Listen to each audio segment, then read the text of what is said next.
नमस्कार प्यारे साथियों। श्री राम अध्ययन मंत्रा के प्लेटफॉर्म पे आपका स्वागत है। साथियों, गजानन माधव मुक्ति बोध की लंबी कविता अंधेरे में चल रही है, हमारा प्रकरण है और हम चौथे खंड में हैं। इस कविता में टोटल 8 खंड हैं और फिलहाल चौथे खंड में 22 पद तक हम कर चुके हैं और इस वीडियो में 23, 24 और 25 पद करेंगे, जिसके बाद में चौथा खंड समाप्त हो जाता है। उसके बाद में 5वें खंड की बात करेंगे। 23 नंबर पद आपके सामने है, पढ़ लेते हैं पहले। मेरा सिर गर्म है इसलिए भरम है, सपनों में चलता है आलोचन, विचारों के चित्रों की अवली में चिंतन, निजत्व माफ है बेचैन, क्या करूं किससे कहूं। यहाँ तक देख लेते हैं। सबसे पहले कठिन अर्थ इसमें ज़्यादा नहीं है, भरम हो जाएगा, ठीक है। अवली का अर्थ पंक्ति हो जाएगा और विचारों के चित्रों की अवली में चिंतन। जो विचार रूपी चित्र चल रहे हैं तो यहाँ रूपक अलंकार हो जाएगा, कला पक्ष में रूपक अलंकार यहाँ कर देंगे। निजत्व का मतलब होता है अहम, या कह सकते हैं अपनापन। तो फिलहाल तो इसमें इतना ही है। क्या करूं किससे कहूं, अनुप्रास अलंकार का प्रयोग किया गया है, बड़ा ही सुंदर। तो फिलहाल तो ये इतना ही है, इसका अर्थ जान लेते हैं। प्रसंग तो ये है कि जो विचारों का उतार चढ़ाव कवि के मन मस्तिष्क में चल रहा है वो एक प्रकार का तनाव उत्पन्न करता है, उसे कवि तनाव को अनुभूत करता है। और इसी की बात यहाँ पर कवि कह रहा है कि जो विचार है उन्होंने मेरे मस्तिष्क को क्या कर दिया है, गर्म कर दिया है। और तनाव की यही स्थिति क्या करती है, मन के अंदर तरह तरह के भ्रमों को और संदेहों को क्या करती है, उत्पन्न करती है। तभी सपनों में या कह सकते हो कल्पनाओं में भी व्यवहार जीवन की एक प्रकार की आलोचना का कर्म चलता रहता है। आलोचन का मतलब हो जाता है अच्छे बुरे की परख करना, गुण दोष निकालना। तो वही आलोचन चलता रहता है कवि के मन में। विचारों में भोगे गए जीवन की अनेक प्रकार की जो चिंतामयी चित्रों की पंक्तियां हैं, चिंतामयी चित्रों की पंक्तियां हैं, वो बनती बिगड़ती सी रहती है। क्षमा करें, माफ़ करें, मतलब क्षमा करें, मेरा जो निजत्व है, मेरा जो अपनापन है वो हर क्षण क्या रहता है, बेचैन रहता है। ऐसी स्थिति से राहत पाने के लिए मैं क्या उपाय करूं और ये बात मैं किससे कहूं। यहाँ तक कंप्लीट हो गया है मित्रों। अब चलते हैं आगे। ये हो गया है, देखते हैं इसको। कहाँ जाऊं, दिल्ली या उज्जैन, वैदिक ऋषि सुनहशेप के शाप भ्रष्ट पिता, अर्जिगर्त समान ही व्यक्तित्व अपना ही, अपने से खोया हुआ वही उसे अकस्मात मिलता था रात में, पागल था दिन में सिर फिरा विक्षिप्त मस्तिष्क। यहाँ तक देखते हैं। देखो मित्रों, कवि ने यहाँ पे 2 स्थानों का विचार किया है। इसके अलावा जो वेदों में एक ऋषि का प्रकरण आता है सुनहशेप, उनके ही पिता अर्जिगर्त थे, जिनका व्यक्तित्व उनसे क्या हो गया था, बिछड़ गया था और वो उनसे कभी कभी रात्रि में मिलता था, उनसे बातचीत करता था। तो इसमें कठिन शब्द तो नहीं है। विक्षिप्त मस्तिष्क का अर्थ होता है पागल हुई चेतना, पागल चेतना कह सकते हो या पागल बुद्धि कह सकते हो, ये दोनों में से आप कोई भी कह सकते हो। तो आगे पढ़ लेते हैं कवि क्या कहना चाहते हैं। तो आगे वो कहते हैं कि इसी व्यथा, इसी मनोदशा को मैं किससे कहूँ, इसके लिए मैं दिल्ली जाऊँ या उज्जैन, कहाँ जाकर कहाँ जाकर शासकों के कानों में अपनी वेदना की बेचैन कहानी सुनाऊं। कहीं भी तो कोई सुनने वाला दिखाई नहीं देता है। वैदिक ग्रंथों में वर्णित सुनहक्षेप के पिता अर्जिगत की अपनी ही चेतना, यानी कि अपना ही व्यक्तित्व या अपनी ही चेतना शाप के कारण, शाप भ्रष्ट दे रखा है तो शाप के कारण उससे अलग हो गया था। उनकी चेतना शाप के कारण अलग हो गई थी या उनका व्यक्तित्व शाप के कारण अलग हो गया था और वह असहाय सा बनकर रह गया था। उसी प्रकार मेरी स्थिति भी बनकर रह गई है। जिस प्रकार वैदिक ऋषि सुनहक्षेप के पिता अर्जिगत का अपने से बिलगाया व्यक्तित्व ही रात में अचानक साक्षात हुआ करता था, यानी कि उनसे मिला करता था, और दिन में वह पागल था दिन में, यानी दिन में वह पागल सा फिरे मस्तिष्क मतलब पागल मस्तिष्क वाला रहा करता था। उसी प्रकार मेरा व्यक्तित्व भी मुझसे बिलग कर दिन में तो पागल सा बना रहता है और रात में मुझसे मिलकर मुझे जीवन की कविताओं का अनवर्त साक्षात्कार कराया करता है। तो मित्रों, यहाँ उपमा अलंकार का प्रयोग किया गया है। जिस प्रकार अर्जिगत का व्यक्तित्व उनसे बिछड़ गया था, रात में उनसे बातचीत किया करता था, दिन के समय वो पागल सा बना फिरता रहा करता था, उसी के समान मेरा भी व्यक्तित्व मुझसे अलग हो चुका है। ठीक है साथियों। और रात में वो एक रक्त सनात पुरुष की भांति वो मुझसे मिलता है। चेतना मेरे जो हृदय के दरवाजे हैं उनकी संकल को बजाती है, ऐसा ये कर सकते हो। तो साथ साथ में इसमें आपका मैंने बता दिया है कला पक्ष भी। अब चलते हैं नेक्स्ट पद की ओर। नेक्स्ट है 24 नंबर। यहाँ तक देख लेते हैं 3 पंक्तियों को। हाय हाय उसने भी यह क्या गा दिया, यह उसने क्या नया ला दिया। ये उसने है मित्रों, उसने ये क्या नया ला दिया, क्योंकि अभी हमने 21 या 22 नंबर पद में पढ़ा था कि उनका जो व्यक्तित्व होता है वो कुछ गाने लग जाता है। उनका जो अंतर्मन होता है वो आहत होकर कुछ गाने लग जाता है। वही बात यहाँ दे रखी है। तो इन 3 पंक्तियों में कुछ ऐसा नहीं है जो बताने लायक हो आपको, सब कठिन अर्थ नहीं है इसमें। तो जो कवि हैं वो ये कहते हैं कि हाय हाय उस पगलाई चेतना के प्रतीक, यानी कि मेरे ही अपने व्यक्तित्व ने बौद्धिक जागृति के प्रभाव में ऐसा क्या गा दिया है कि उनका जो व्यक्तित्व है उनमें बौद्धिक जागृति आ गई है और उसी प्रभाव में वो कह रहे हैं कि ऐसा उसने क्या गा दिया है, अथवा क्या नया तत्व ला दिया है। उसने कुछ ऐसा कोई तत्व ला दिया है। आगे देखते हैं, ये आ गए यहाँ। प्रत्यक्ष मैं खड़ा हो गया किसी छाया मूर्ति सा समक्ष स्वयं के, होने लगी बहस और लगने लगे परस्पर तमाचे। छी पागलपन है, वृथा आलोचन है। यहाँ तक देखते हैं इन पंक्तियों को। थोड़ा छोटा कर लेते हैं इसको ताकि अच्छे से समझ में आए।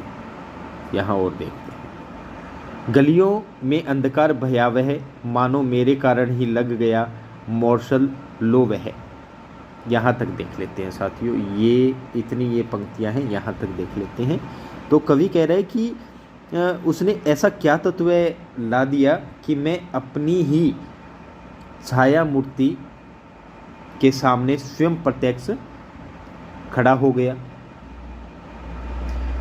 मेरे अपने ही उस छाया व्यक्तित्व के साथ मेरी घोर बहस छिड़ गई है, भयानक बहस छिड़ गई है। यानी कि मेरा जो अंतर्द्वंद्व है उसका कोहराम सा मच गया है। बहस के आवेश में हम दोनों, मूलतः तो एक ही हैं वो, तो हम दोनों एक दूसरे को क्या कर रहे हैं, चांटे लगा रहे हैं, तमाचे लगा रहे हैं। अर्थात भाव और विचारों का प्रतिरोधात्मक कड़ा संघर्ष अंतर्मन में छिड़ गया है। छी, यह सब पागलपन है और यह सब क्या है, व्यर्थ की आलोचना है। उसके सिवाय और कुछ भी इसका महत्व नहीं है। ये सब क्या है? व्यर्थ की आलोचना है। आगे कवि कहते हैं कि गलियों में अंधकार भयावह, मानो मेरे ही कारण लग गया मोरसल लोभ है। तो अंतश्चेतना इस एहसास से मरने लगी कि जीवन की गलियों में छाने वाला यह भयानक निराशा एवं उदासी का अंधेरा मेरी ही जड़ता के कारण छा रहा है। आज जो मुझे चारों ओर निराशा दिखाई दे रही है, जीवन की गलियों में जो अंधेरा मुझे दिखाई दे रहा है, मानो वो मेरे ही कारण है। क्योंकि उनका मन नहीं मानता, उनकी चेतना नहीं मानती, वो नहीं मानते, लेकिन अंदर से जो उनका व्यक्तित्व है वो उनको ज्ञान दे रहा है, वो कुछ उनके लिए नया गा रहा है।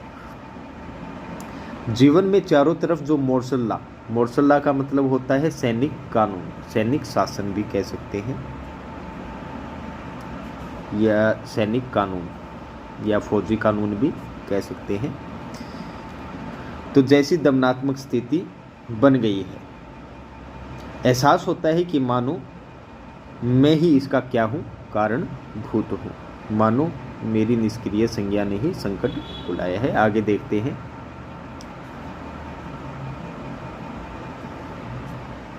मानो मेरे ही कारण दुर्घट हुई यह घटना, चक्कर से चक्कर लगा हुआ है। जितना ही तीव्र है द्वंद्व क्रियाओं घटनाओं का बाहरी दुनिया में, उतनी ही तेजी से भीतरी दुनिया में चलता है द्वंद्व की फिक्र से फिक्र लगी हुई है। यहाँ तक देखते हैं।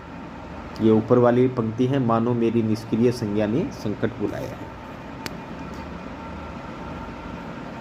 तो आगे कवि कहते हैं कि मेरी अर्थात आदमी की अपनी ही जड़ता, अर्थात जो स्वार्थ भरी निष्क्रियता की चेतना ने सब प्रकार के मानवीय संकटों को बुलाया है। क्योंकि मेरी जो समाज में निष्क्रियता बढ़ती जा रही थी, उसी के कारण ऐसा संकट उत्पन्न हुआ है। क्योंकि मैंने सामाजिक जो क्रियाकलाप है उसमें बिल्कुल भी भाग नहीं लिया था, मैं जड़ होकर बैठ गया था।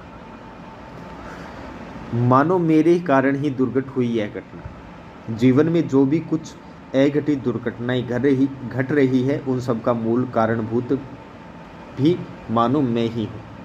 इस प्रकार उल्टे सीधे विचारों के चक्र लगातार कर्म में चल रहा है।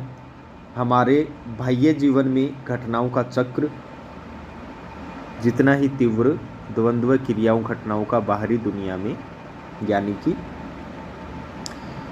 मन के बाह्य जीवन में घटनाओं का चक्र और द्वंद्व जितनी तीव्रता से चल रहा है, मन के भीतर भी उतनी ही तीव्रता से घटनाओं का चक्र और द्वंद्व एक लगातार चिंता का क्रम बनकर चल रहा है। इस प्रकार उस पागल ने आत्मबोधन मतलब चेतना का बोध कराने से भरा एक गीत गाकर मेरा चैन, मेरी नींद आदि सभी कुछ मुझसे एकाएक छीन लिए हैं, मुझे निरस्त सा कर दिया है।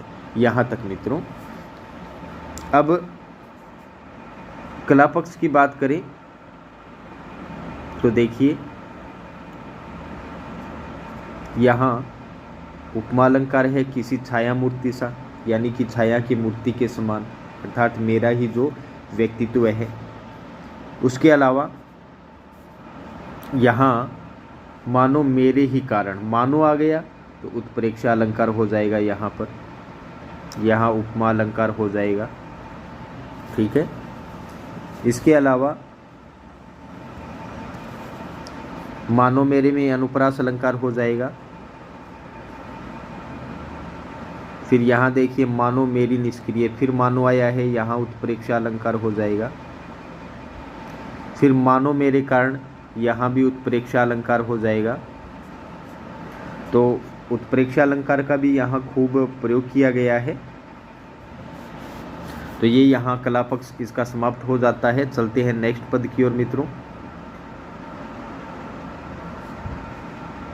ये दो पंक्तियाँ हो गई कि उस जो पागल है उसने ऐसा गाया कि उसने मेरी चैन नींद सब कुछ क्या कर ली है, छीन ली है।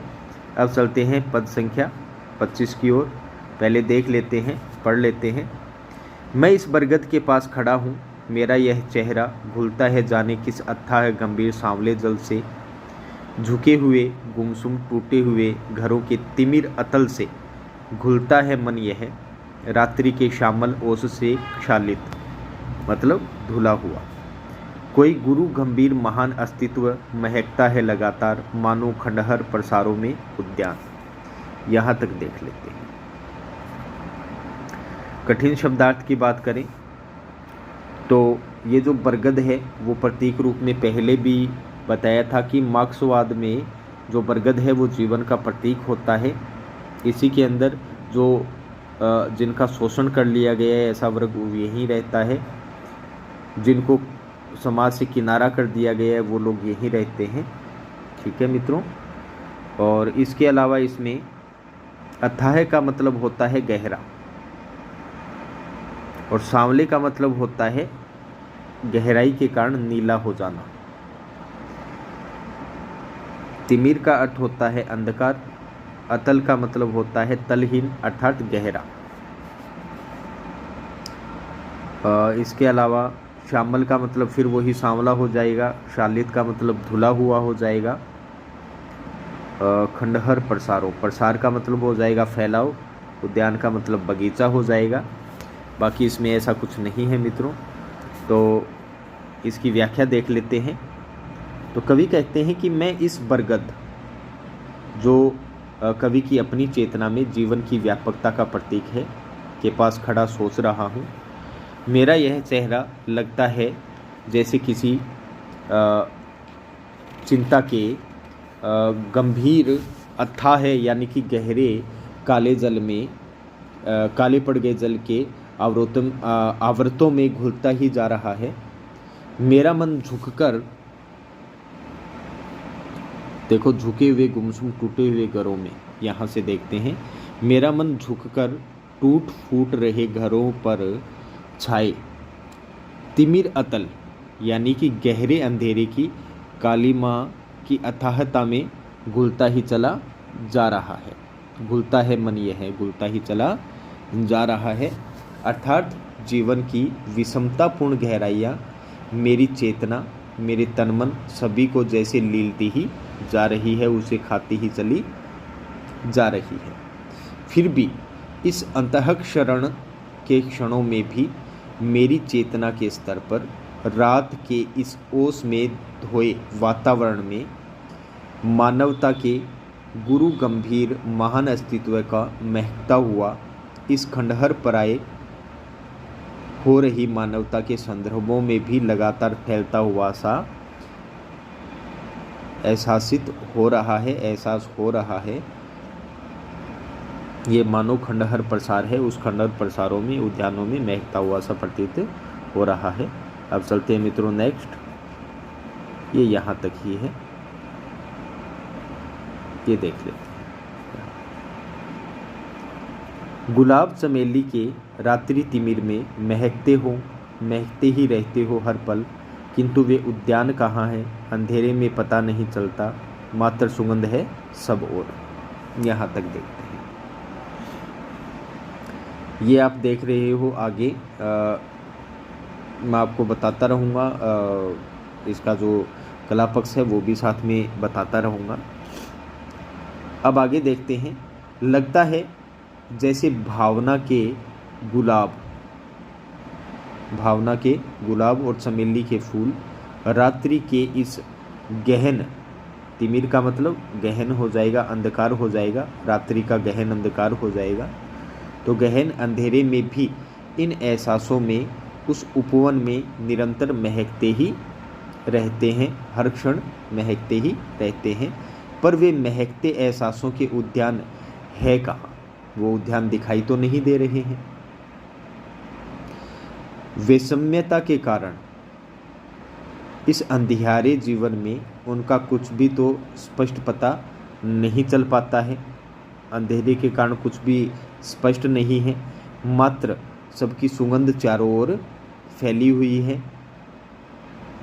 जो महक है, सुगंधी है, वो महक कर चारों ओर छा रही है। अब आगे चलते हैं। ये देखिए यहाँ अंतिम है ये 3 पंक्तियाँ। पर उस महक लहर में कोई छिपी वेदना, कोई गुप्त चिंता झटपटा रही है।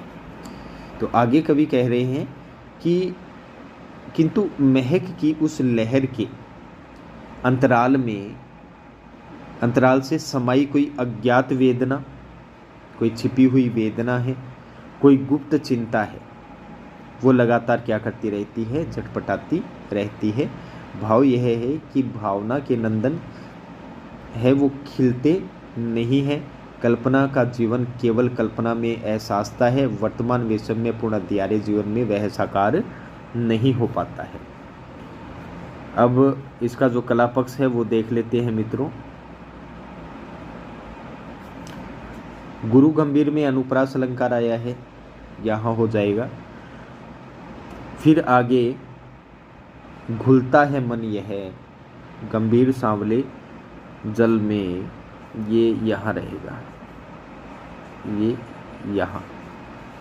ये देखिए, ये जो पंक्ति दे रखी है इसमें संदेह अलंकार हो जाएगा।